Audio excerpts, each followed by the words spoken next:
What's dangling, guys? We all know why you clicked on the video, and it's because of the big bad guy in the room right now, Bertolt Hoover. Anyway, let's get straight into it.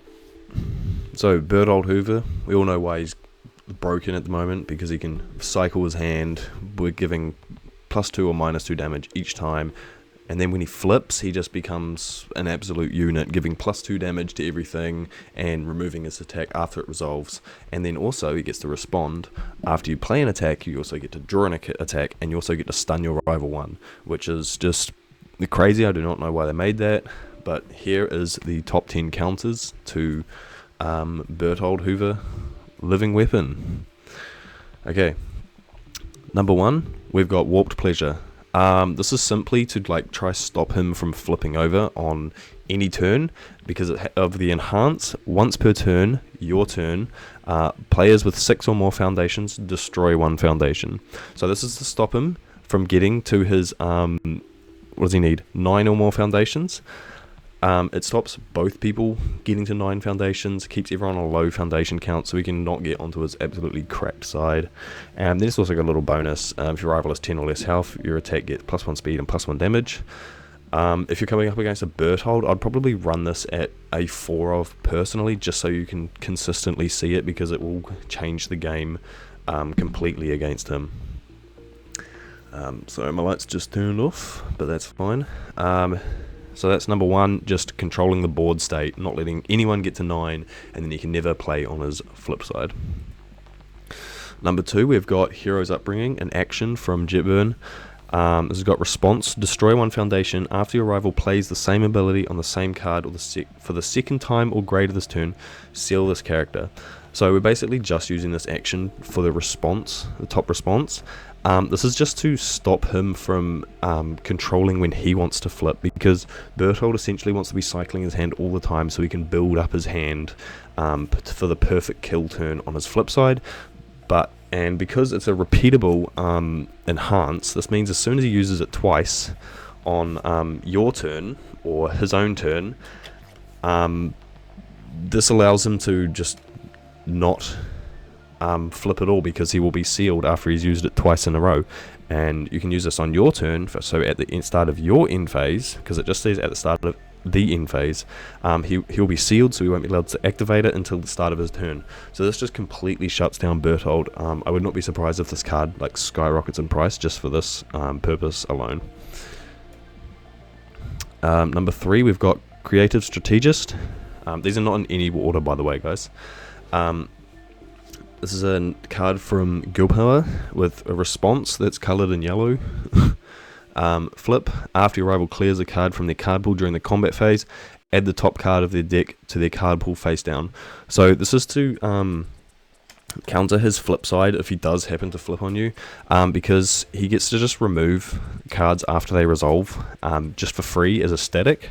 So as soon as he clears that, because he will clear that so we won't have progressive at all, you just get to activate this, and after they clear a card from their card pool during the combat phase, they get to add the top card of their deck to their card pool face down, so they're always going to have this progressive. So it's kind of like a permanent breaker 1 on him, because he wants to be playing attack, and drawing and refreshing his hand, so you're just going to make it 1 harder for every single attack that he plays. Number 4, Eerie Smiles. This is another one where you're combating his flip side, his Titan side, to just stop his momentum and so he can't kill you. This is you block with it, so it's an action card from Jetburn as well.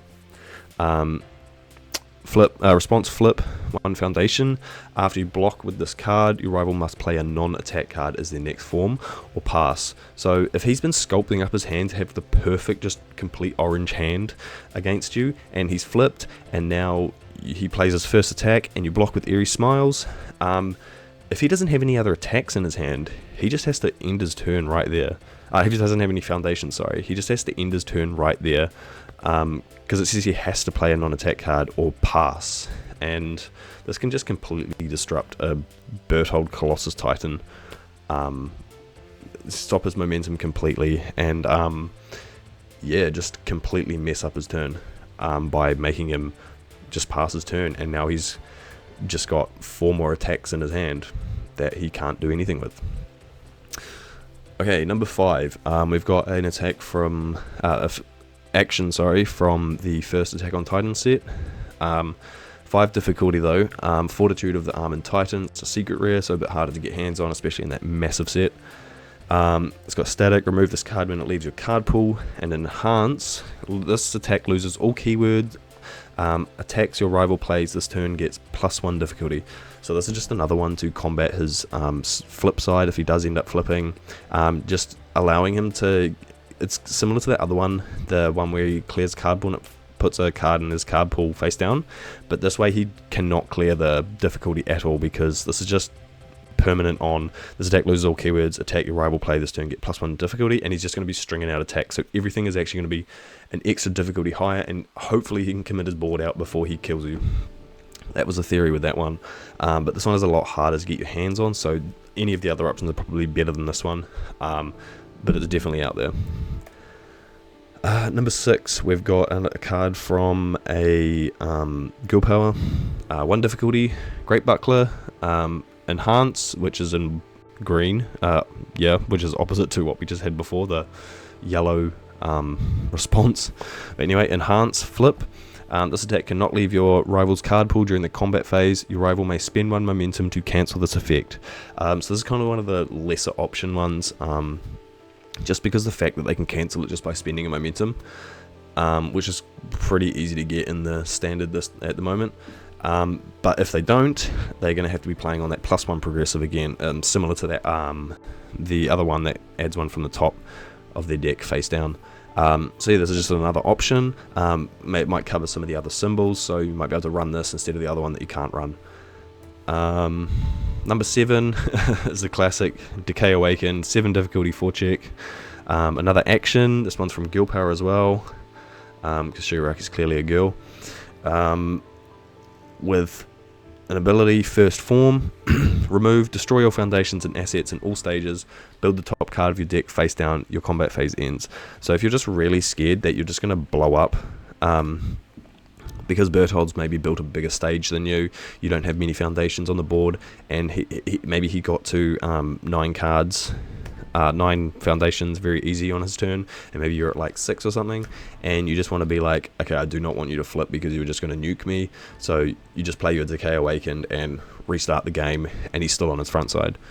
That was the theory behind that one. It is a big cost, just blowing up and starting the game again, but it can save you, 100% save you if you are just going to die. You know you're going to die to his flip side. So that was the theory behind that one. Number 8 is just play Kurasu.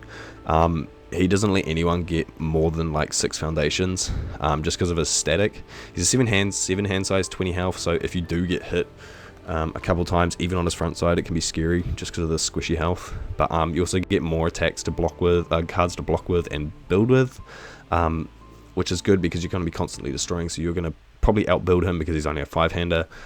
He's going to build real slow anyway because of the 5-hand size, but just after you deal a damage with an attack, any player with 6 or more foundations destroys 1 foundation, and that's just repeatable. So you can just run a complete throw package with him or something, or use his own attacks, which are really good. And he's just got an enhancer. Stack gets +X damage, X equals the number of foundations destroyed this turn. So yeah, this is a good option if you don't have a character yet that you've decided and you're really scared of the Bertolt meta. You could just play him and he will never get the flip. Number 9, we've got 2 difficulty from one of the Challenger series. The Midoriya Challenger series. I think it's called Challenger series. Anyway, 7th Wielder Float. It's got a response, that is what we'll be using. Card pool, flip. After your rival plays an ability that causes a card to leave their card pool, cancel it. This is to work on his flip side, just again, when he tries to clear it for free with his static. You can block with this first, then use the card pool ability to stop it again. And it's just playing the +1 progressive. Yeah, just like that. There are better options that I've listed before than this. Is just another option that might cover one of the other symbols, like Good I don't think has many options, or Void, or even Life doesn't really have many options on this list. And then number 10, we've got a card from Yu Hakusho. It's actually the oldest card I think I've mentioned out of all of them. Anyway, 2 difficulty, Tagora's Dominance. Response, destroy. After a rival plays an ability on an asset or foundation, destroy it.